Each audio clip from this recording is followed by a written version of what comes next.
자, 여기에 세 사람이 나옵니다. 세 사람 이름이 누굽니까? 막달라 마리아, 그리고 베드로가 나오고 또 한 제자가 나오는데 그 사람은 요한이다 라고 하는 세 사람입니다. 자, 세 사람 중에서 그러면은 누가 가장 예수님을 보고 싶어 했을까요? 누굴까요? 누가 예수님을 가장 보고 싶어 했을까요? 예. 누구라고요? 막달라 마리아. 이유식 권사님이 제일 보고 싶다고요? 예. 막달라 마리아가 예수님을 가장 보고 싶어 했다는 것을 직접 말하지 않지만은 전체 내용을 보게 되면은 알 수가 있어요. 그죠? 그렇죠? 다른 두 남자 제자들은 물론 예수님을 보고 싶어 했지만은 막달라 마리아만큼 보고 싶어 하지 않았는 것을 알 수 있습니다. 근데 이 사람들이 여기 보세요. 막달라 마리아는 부활하신 예수님을 보았습니까? 못 봤습니까? 처음에는 못 봤어요. 빈무드만 봤습니다. 그런데 나중에 어떻게 해서 예수인지를 알고 예수라고 부르면서 예수를 보게 되었나 하는 것이 나오게 됩니다.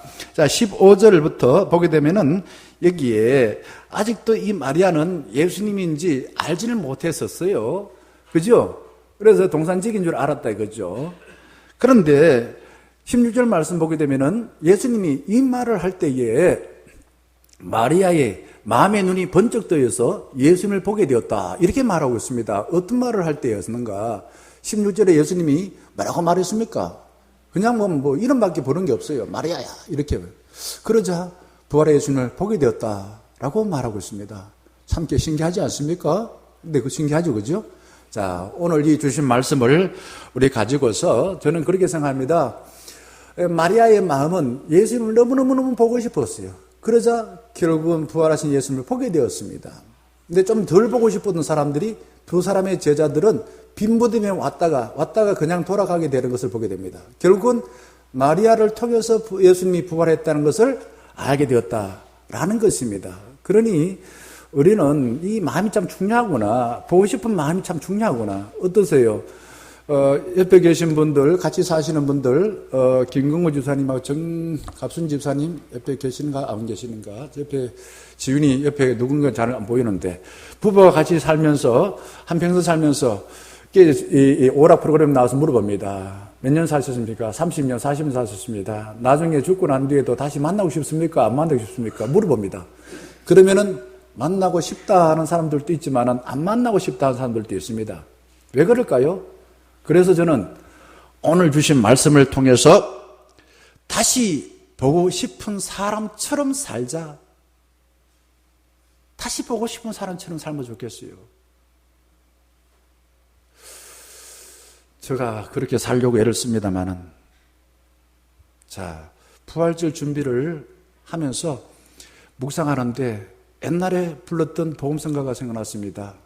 보고 싶어 예수님 얼굴, 그렇지만 키가 작아 보이지 않아. 삭개오는 엉금엉금 올라갔어요. 뽕나무 꼭대기로 올라갔어요. 내려와요. 이게 이제 삭개오가 키가 작았다는 거 컴플렉스 했었는데 못 볼 것 같았지만 볼 수 있었던 것은 뽕나무에 올라갔습니다. 그만큼 보고 싶었으니까 올라갔겠죠. 그죠? 키가 작고 사람들이 많아서 에라이 모르겠다 그냥 예수님 본다고 해서 무슨 낙이 있겠나. 그랬더라면 뽕나무에 안 올라갔어요. 뽕나무에 올라간다는 것은 그만큼 예수님 보고 싶었다는 겁니다. 우리는 어떻습니까? 예수님을 보지 못하는 것은 키가 작거나 예수님이 계시지 않았을까요? 마음이 복잡해서 그렇지는 않을까요?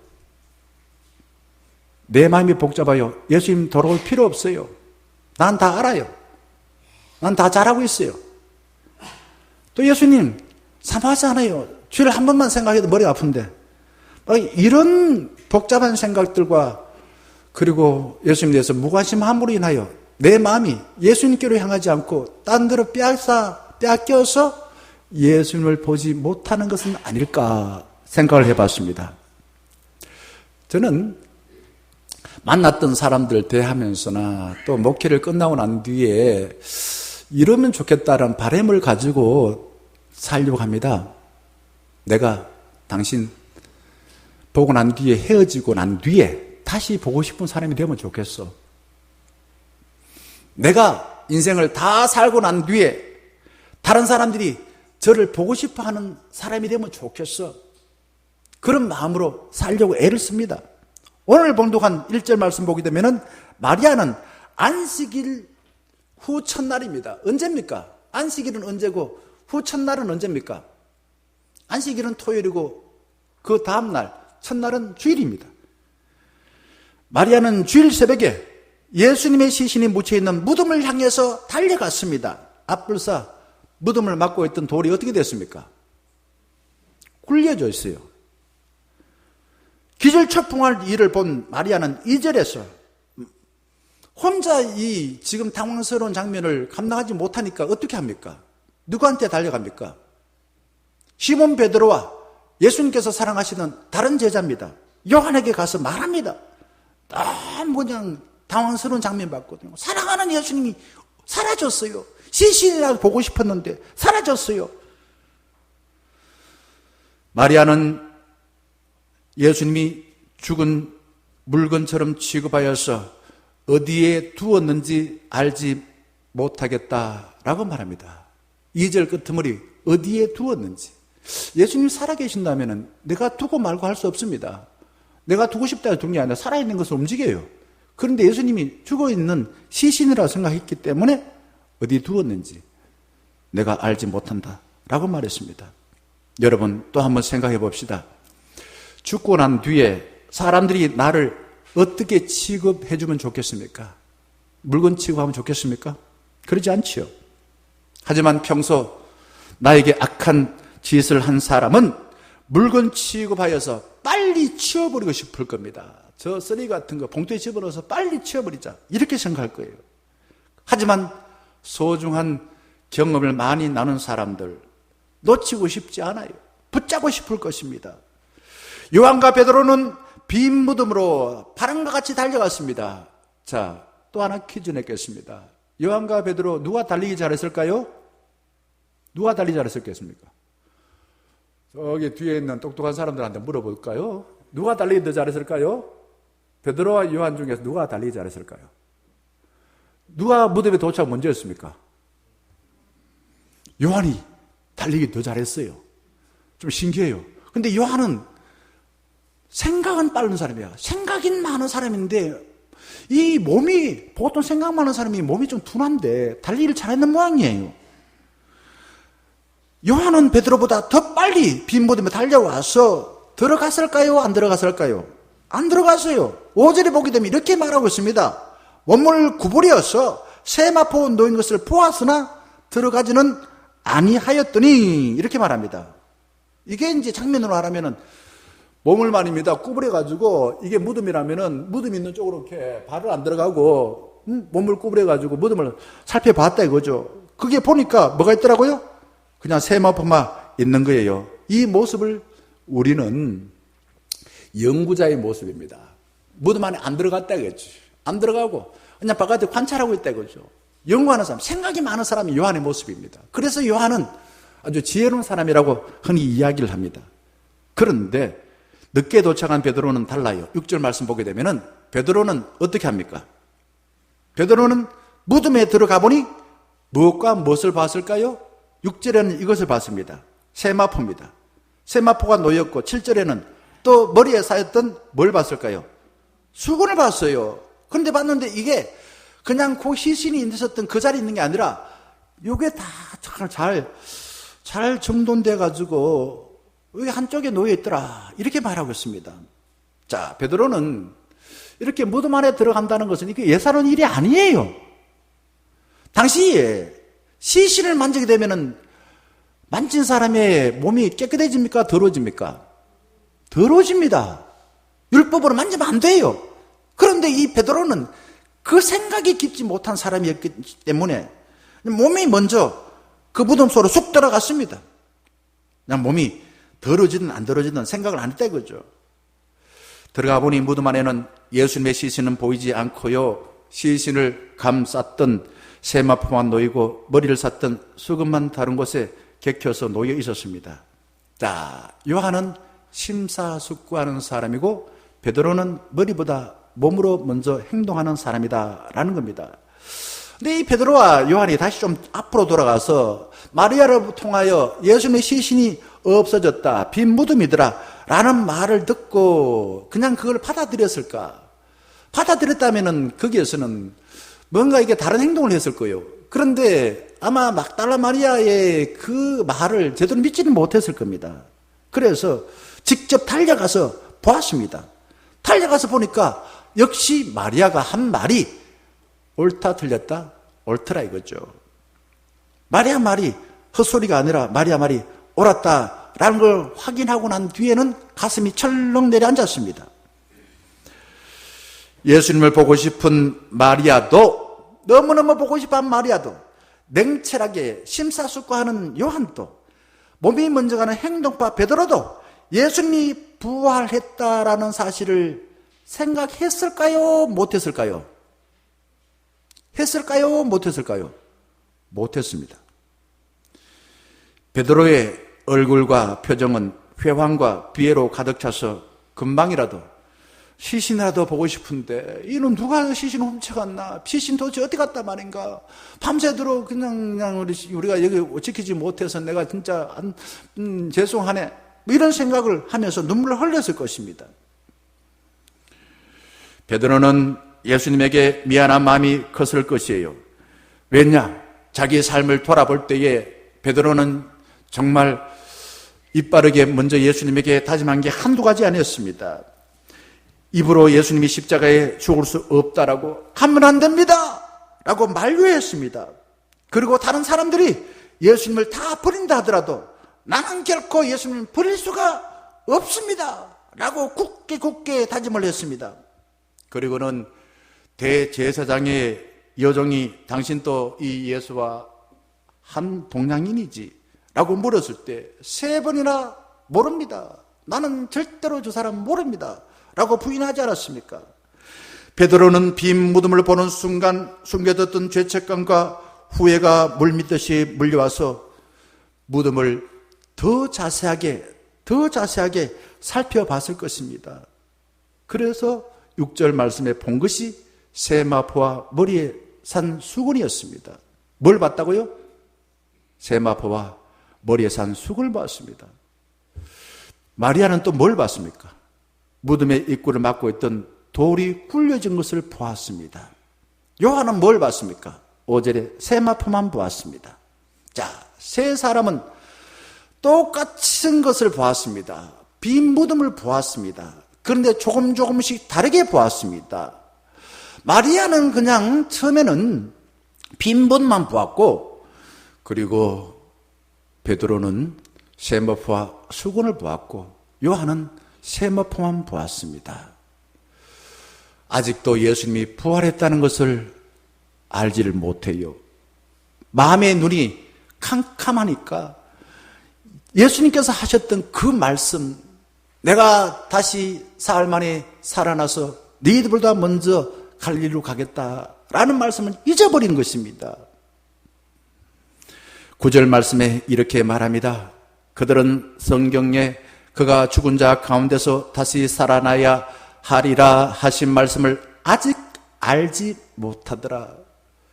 예수님께서는 이런 말씀을 자주 하셨어요. 살아계실 때 제자들 자주 하셨어요. 그런데 왜 제자들은 예수님이 하신 말씀을 잊어버리고 또 빈 무덤을 보고서도 예수님이 하셨던 그 말씀을 연결시켜서 생각하지 못했을까 이거죠. 그래서 10절 말씀 보게 되면은 요한과 베드로는 빈 무덤만 보고서 집으로 돌아갑니다. 자, 이 두 사람 제자들은 난생 처음으로 빈 무덤을 봤습니다. 그리고 무덤 속에 있는 세마포와 수건을 보고서 그것이 무엇을 뜻하는지 알지를 못했어요. 이걸 달리 말하면은 자기들이 경험한 것이 이런 게 없었어요. 금시초문입니다. 금시초문에 경험을 하고서 이거는 예수님이 부활했다는 것을 알지를 못했다라는 것입니다. 마태복음 16장 21절에서 예수님은 제자들에게 십자가의 죽음과 부활을 예고하셨습니다.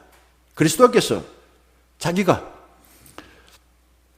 예루살렘에 올라가 장로들과 대제사장들과 서기관들에게 많은 고난을 받고 죽임을 당하고 제3일에 살아야 할 것을 제자들에게 비로소 나타내시니, 자, 제자들은 예수님 말에 관심을 가졌을까요? 안 가졌을까요? 관심 안 가졌어요. 예수님은 죽는다는 거 생각을 못해요. 왜요? 자기들의 머릿속에는 고난당하지 않는 예수님만 생각한 거예요. 그러니 예수님 말을 무시한 겁니다. 마치 요나와 같이 하나님 말씀을 듣고도 하나님 틀렸어, 이겁니다. 그리고는 지금 빈 무덤과 사흘 만에 다시 살아나야 하리라 라는 예수님의 말씀을 연결할 수가 없었지요. 왜? 자기 생각에 빠졌으니까, 자기 독단에 빠졌으니까, 자기 편견에 빠졌으니까 주님의 말씀을 깨닫지는 못했습니다. 빈 무덤 보고도 부활하고 연결하지는 못했습니다. 저는 이거를 학교에서 전기과에서 전기를 전공한 사람이 집에서 막상 전구 하나 갈지 못하는 사람들을 보는 것과 비슷하지 않나 생각합니다. 설교를 듣고서 예배당에서는 뭐 그냥 은혜 받아서 부활한 주님이 살아 계시는 것 같은데 문만 열고 나가면은 저절로 우리는 1시간 뒤에 90% 잊어버립니다. 그리고 현실은 부활한 주님이 보이지 아니하고 전쟁터와 같은 현실이 보이니까 은혜 받은 것과 관계없이 살아갈 때 많습니다.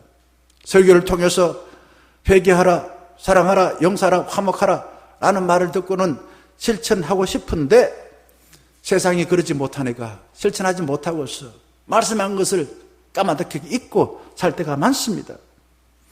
요한과 베드로는 빈 무덤의 현장을 자세히 살펴본 뒤에 자기 집으로 훌쩍 떠나버렸습니다. 머리로만 안 거예요. 예수님을 몸으로서 경험하지 못하고 부활한 주님을 아직도 만나보지 못했기 때문에 그렇습니다. 이거는 공부를 할 때도 자전거를 타는 사람, 우리 박재인 집사님은 자전거를 타고서 지금 또 아흔이 되셨는데 지금 또 저기 앞산을 가십니다. 좀 대단하다 생각해요. 안 잊어버릴까? 만약에 이걸 이론으로만 배웠다 그러면 자전거 타는 것을 까마득히 잊고 자전거 못 탈 거예요. 그런데 자전거를 잊지 않고 타는 비결은 몸으로서 기억하기 때문에 몸으로서. 그래서 예수님께서는 그냥 영으로만 부활한 것이 아니라 몸으로서 부활하셨어요. 그리고 부활 신앙을 우리가 몸으로서 받아들여서 우리 몸으로 살라는 거예요.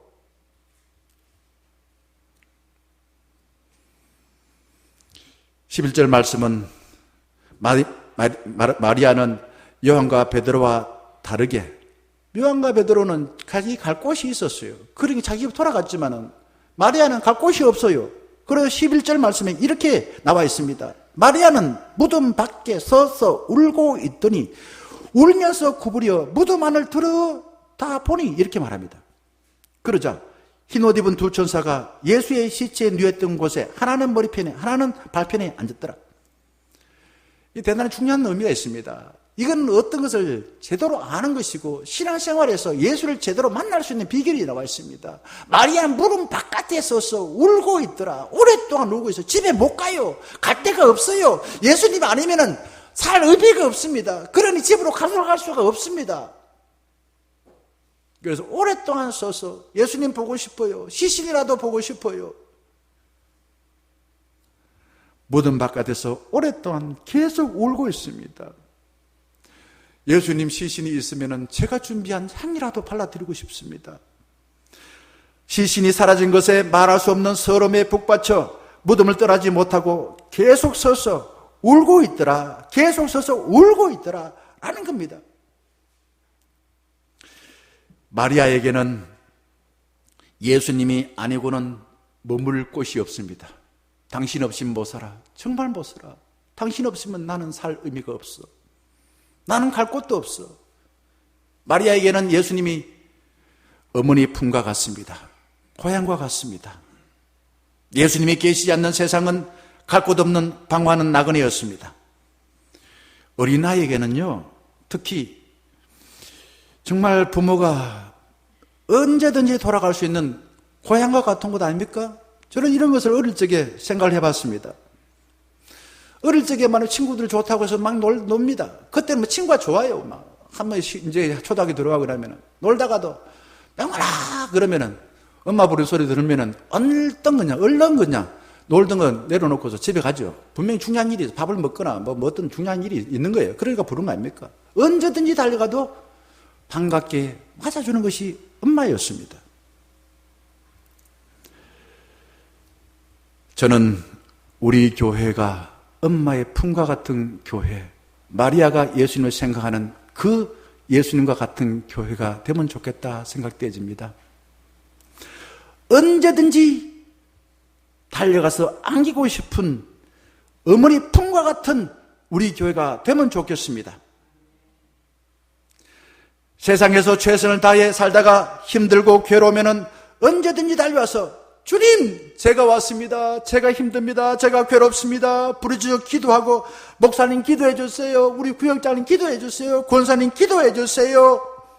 라고 응석을 부리고 마음의 위로를 받아서 다시 세상을 향해서 달려나가는 그런 교회입니다. 마리아에게는 예수님이 없는 세상을 상상할 수가 없습니다. 예수님 아는 다른 곳에서는 쉴 만한 곳이 못 되었습니다. 마리아는 그냥 빈 무덤만 보고 제자들에게 말하고 울면서 빈 무덤을 살펴봤지요. 드디어 마리아는 빈 무덤에서 뭔가를 바라보았습니다. 12절 말씀 보겠습니다. 흰 옷 입은 두 천사를 보았습니다.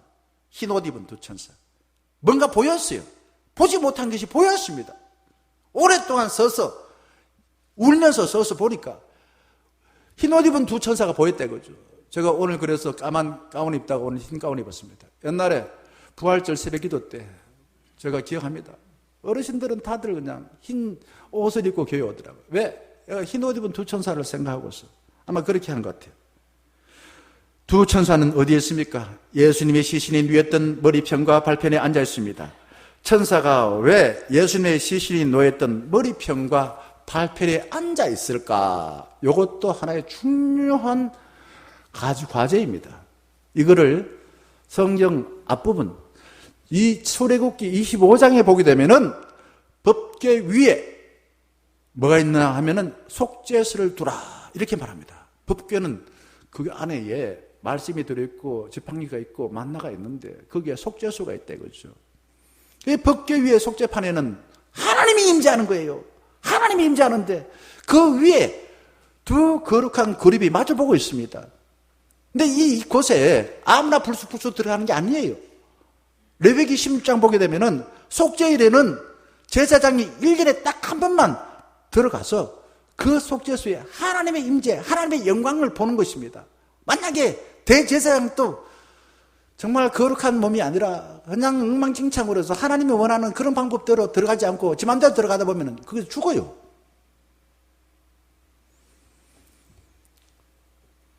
두 천사가 예수님의 시신이 있는 이쪽 곳과 저쪽 곳에 앉아서 예수님을 호위하고 있다라는 것입니다. 지금 그거를 이야기하고 있어요.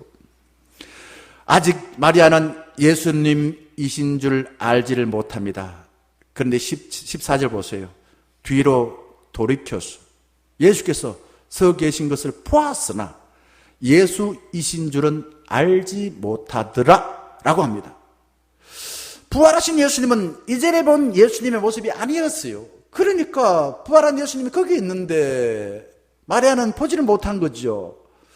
이러한 장면이 엠마오의 두 제자들의 모습과 비슷합니다. 누가복음 23장 보게 되면은 두 제자는 예수님과 함께 예수님에게 일어났던 십자가의 죽음의 이야기, 또 어떤 여자가 빈 무덤을 보았다 이런 이야기를 하면서도 예수님이 옆에 있는데도 예수님인지 몰라요. 어떤지 압니까? 예수님을 자기 집으로 모시고서 오랫동안 예수님을 바라보고 음식을 먹을 때에 비로소 부활의 주님을 알아보았습니다. 그들은 예수님을 고난당하지 않고 자신의 그 기대대로 민족을 구원할, 즉 고난받지 않는 메시아로 생각했기 때문에 예수님을 알아보지 못한 겁니다. 예수님은 십자가라 고난을 통해서 부활하신 거지 고난 없이 부활한 게 아니에요. 여기서 우리가 중요한 메시지가 많이 전달됩니다. 깊이 이 말씀을 생각하고서 깨달을 수 있기를 바랍니다. 우리가 기대하는 메시아는 그런 분이다 이거죠. 자기 기대를 저버리고 험하게 십자가에 죽었어. 그들의 마음에는 슬픔이 너무 컸습니다. 너무너무 컸으니까 대화하는 사람, 옆에 사람 말을 듣고도 난 지 마음에 있는 그냥 아무 생각이나 말하고, 그래서 예수인지는 몰랐는 거예요. 사람이 그렇습니다.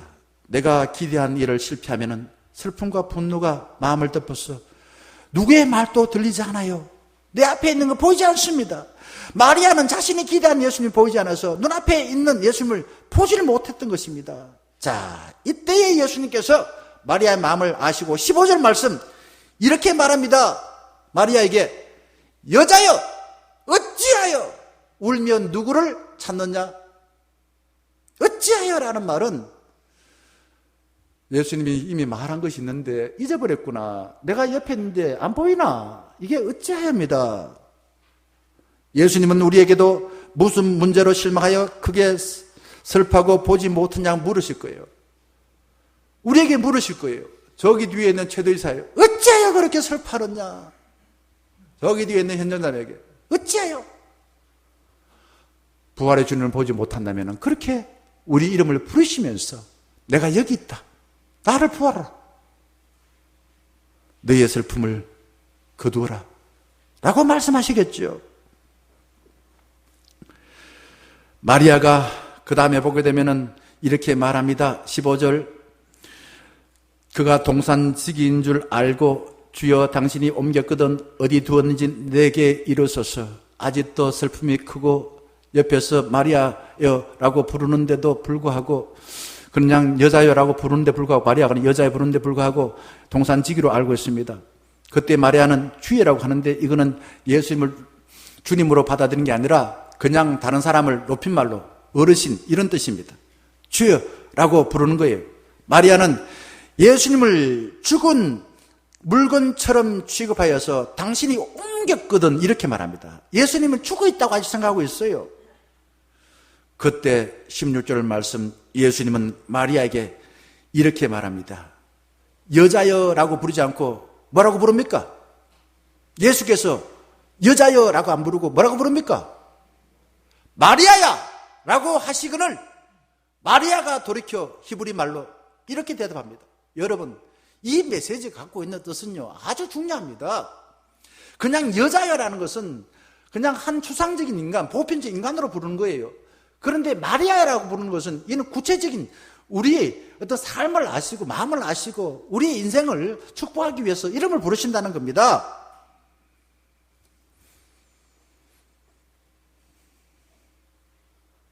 그러자 이 마리아는 등을 돌이킵니다. 등이 돌이킵니다. 예수님 얼굴 바라봅니다. 예수님이 안 계신다고 슬퍼서 등 주고 있다가 돌이켰어요. 자신을 부르는 예수님을 바라보면서 뭐라고 대답한다고요? 랍오니, 뜻이 뭐라고요? 선생님이라고 반가워합니다. 마리아는 예수님이 자신의 얼굴을 마주보고서 사랑스럽게 이름을 불러주실 때에 비로소 부활의 예수님을 알아보았던 것입니다. 주만 바라볼지다 찬양을 저는 좋아합니다.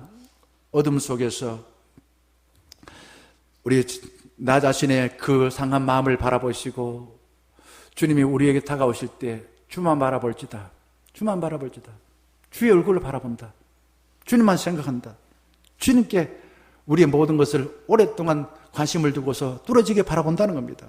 그때 주님이 우리에게 은혜를 베푸시고 우리 함께 하심을 알게 된다 이거죠. 여러분, 누가 나를 인격적으로 대우하여 나의 이름을 불러주고 존중할까요? 누가 그렇습니까? 세상은 끊임없이 이름을 부르는 것 같은데 나를 이용하여서 자기 이득을 보려는 것이 세상입니다. 그리고는 나의 삶을 송두리째 강도처럼 빼앗아가요. 부부가 같이 살면서도 사랑한다고 말해놓고서는 끊임없이 나를 이용하여서 자기 이득을 보려고 그래요. 그래서 사랑하는 사람이 만나서 원수가 되어지고 살면 살수록 평생 원수가 되어지고 세상이 믿었던 사람들을 의지하여 살았는데 나중에는 도둑놈 되어지고 강도가 되어지고 그렇게 되는 겁니다. 우리의 영혼을 속여서 돈 벌려 하는 거짓 지도자들이 많습니다. 조심해야 됩니다. 그러나 우리 하나님은 우리를 나보다 더 잘 아시고 더 사랑하여 필요한 것을 주십니다. 부활주일을 맞이하여 예배하는 이 시간에 부활하신 예수님을 우리를 찾아오셔서 슬픔에 빠진 우리의 이름을 다정다감하게 부르실 줄 믿습니다. 그러면서 사랑하는 중년 가정 여러분, 내가 중년 가족으로 인해 기뻐한다. 사랑하는 기봉집사야, 내가 너로 인하여 기뻐한다. 하나님께서 그렇게 말씀하지 않겠습니까? 다정다감하게 이름을 부르신다 이거죠. 왜? 사랑하니까. 내가 너를 만나고 싶다. 내가 너에게 부활했다는 사실을 알려주고 그 부활신을 갖도록 해주겠다. 그러면서 우리 이름을 다정다감하게 부르신다는 겁니다. 우리 이름을 사랑스럽게 부르는 주님의 음성이 들리는 자에게 복이 있는 줄 믿습니다. 마리아는 버려진 고아처럼 살면서 눈물의 세월로 보냈는데, 마리아야 라는 주님의 다정다감한 음성을 들은 뒤에 마치 잃어버렸던 부모를 되찾은 자녀처럼 기뻐서 라보니 라고 외칩니다. 그때 마리아는 예수님을 혼자만 소유하려고 어떻게 할까요? 붙잡았습니다. 이 붙잡다는 말을 또 한번 생각해 보겠습니다. 우리는 사랑하는 자식이나 사랑하는 것이 있으면 그걸 혼자 간직하려고 붙잡습니다. 산에 가서 보니까 꽃이 있어요. 이 꽃을 내 혼자만 간직하려고 집에다가 꽂아서 꺾어서 꽃배 꽂아두면 오래 삽니까? 못 삽니까? 오래 못 사요. 내 혼자 간직하려고 꺾어버렸어요. 산에 놔뒀더라면 오래오래 꽃 피었을 텐데. 우리는 사랑하는 사람을 사랑한다는 이름으로 자꾸 붙잡으려고 합니다. 붙잡으면 죽어요. 산에게 예쁘게 핀 꽃을 꺾어서 혼자만 간직하려고 꽃병에 두거나 내 사랑하는 자식을 다 컸는데 혼자만 차지하려고 자꾸만 붙들게 되면은 내가 생각하는 것과 달리 서서히 죽게 되어지는 것입니다. 그리고 자식은 무능해지고 평생 자식을 위해서 책임지는 부모가 되어야 됩니다. 지나온 삶 가운데 실패한 죄책감을 주님을 신뢰하여 내어드리지 못하고 내가 해결을 해야 되겠다고 붙잡고 있게 되면은 이것은 결국 나의 상처가 되고 늘 세상을 볼 때 깨어진 마음을 가지고 세상을 봐요. 사람들이요, 은혜를 받고 살아간다는 것은 좋은 것을 통해 세상을 보는 게 아니라 내가 받았던 상처를 끌어안고 세상을 보고 살아가는 것입니다. 그게 열등감이고 그게 우울증이고 그게 마음에 한이 되는 것입니다. 하나님을 믿는 우리는 나 혼자만 차지하려고 예수를 붙잡지 않고 이웃과 이웃들에게 놓아주기를 찬양합니다. 내 혼자만 붙잡는 게 아니에요. 다른 사람도 예수 믿으라. 그게 전도하는 거예요. 사랑은 참으로 버리는 것. 쓰고 빌려주면 어떻게 된다고요? 쓰고 빌려주면 없어져요. 이렇게 찬양하지 않았습니다. 사랑은 참으로 버리는 것. 쓰고 빌려주면 풍성해져. 이게 하나님의 원리예요. 세상의 원리는 내가 자꾸 붙잡고 내가 혼자만 간직하고 내가 모으면 부자가 되어져 라고 하는데, 물론 예금은 그렇게 합니다. 그러나 하나님의 원리는 아니에요. 내가 받은 것을 내 혼자만 간직하지 않고 나눠줄 때에 없어지는 것이 아니라 더 풍성해진다는 겁니다. 사랑이란 이름으로 혼자만 붙잡아서 상대방을 죽이고 그것 때문에 원망하고 분노할 때가 얼마나 많습니까? 붙잡으려 하지 마시고 집착하지 마시고 다른 사람들에게도 사랑을 받도록 하고 그 사람이 사랑할 수 있는 기회를 주는 그러한 관계가 되면 좋겠습니다. 16절 말씀 보게 되면은 예수님은 마리아에게 내 몸을 만지지 말라라고 한 것이 아니라 붙들지 말라 했습니다. 만지지 말라고 붙들지 말라고 달라요. 그 이유를 내가 아직 아버지께로 올라가지 아니하였노라. 16절에 그렇게 말합니다. 우리는 욕망하는 것에 혼자만 차지하려고 붙들고 또한 환상을 갖고 이루어질 대상을 찾기 위하여 여기저기 어슬렁거리고 방황할 때가 많습니다. 하나님 아닌 것을 붙들고 있으면은 오히려 나를 아프게 합니다. 나를 병들게 합니다. 나는 죄의 종로를 하여 살 수밖에 없습니다. 지금까지 내가 경험한 한두 가지가 전부가 아니에요. 내가 실패한 것이 실패가 전부가 아니에요. 하나님은 우리에게 삶을 주셔서 실패한 것이 전부가 아니라 아직도 실패해보지 않는 경험이 우주와 같이 많이 있다라고 말씀하셨습니다. 오늘 전사님, 정대인 전사님 어젯밤에 차로 운전하다가 교통사고 났다고 하기에 사모하고 이야기하면서 그런 이야기했습니다. 힘들지? 화가 나죠? 하지만은 고난이 전부가 아닐 겁니다. 같이 고난을 잘 이길 수 있도록 기도합시다 라고 당부를 했습니다. 내가 경험하고 내가 본 것이 전부가 아니라 하나님께서 약속하신 복이 아직 많이 남아있다 이거죠. 그게 모세에게 나타나셔서 하나님의 이름을 계시할 때의 장면이 나와 있습니다. 출애굽기 3장에 14절 보게 되면은 하나님께서는 나는 스스로 있는 자다라고 말한 것은 나를 말이야 네가 경험하고 네가 알고 있는 지식으로 나를 제한하지 마. 나는 네 생각보다 더 커.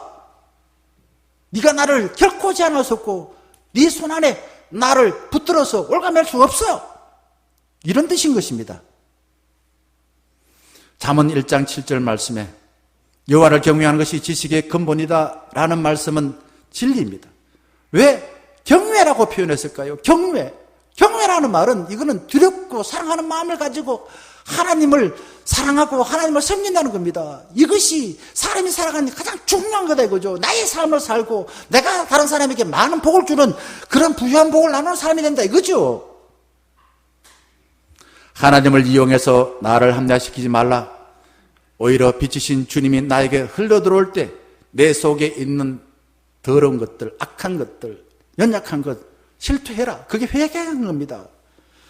그리고는 말씀이 가르쳐준 진리를 확고하게 붙들고 네의 삶을 살라. 이런 메시지예요. 그 뒤에 번역할 사람 그런 것입니다. 여러분 마음을 열고 주님을 받아들여서 지금까지 경험해보지 못한 아름다운 삶을 살아보지 않으시겠습니까? 예수님 마리아에게 17절에서 너는 내 형제에게 가서 이르되 내가 내 아버지 곧 너희 아버지께로 올라간다 하라. 올라간다는 것이니까 지금 시간이 얼마 안 남았다 이거죠. 부활한 예수님이. 마리아는 예수님이 당부한 대로 제자들에 가서 18절에 내가 주를 보았다 라고 복음을 전해요. 그리고 또 주께서 자기에게 이렇게 말하라고 나한테 시켰어요 라고 제자들에게 말합니다. 자기 생각대로 이야기하지 않아요.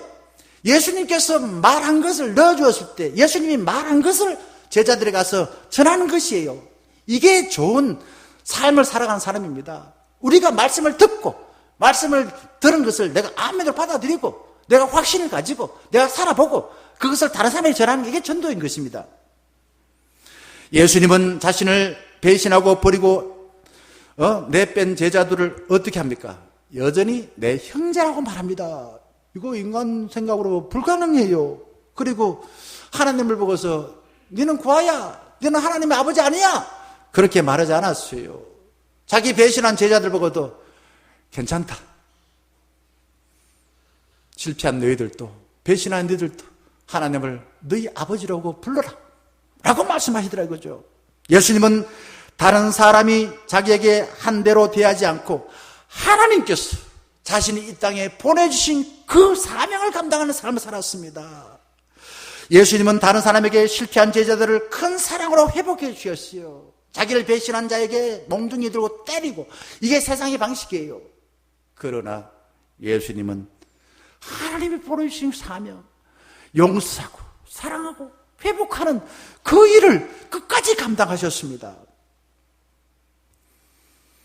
그래서 그 사명을 받은 마리아도 제자들에게 가서 내가 부활하신 주를 보았다라고 증언한 첫 번째 부활의 증인이 된 것입니다.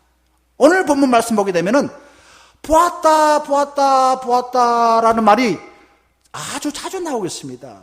첫 번째, 마리아가 무덤에 그 입구를 막고 있던 돌이 굴려진 것을 보았습니다. 빈 무덤 보았습니다. 요한은 또 뭘 보았습니까?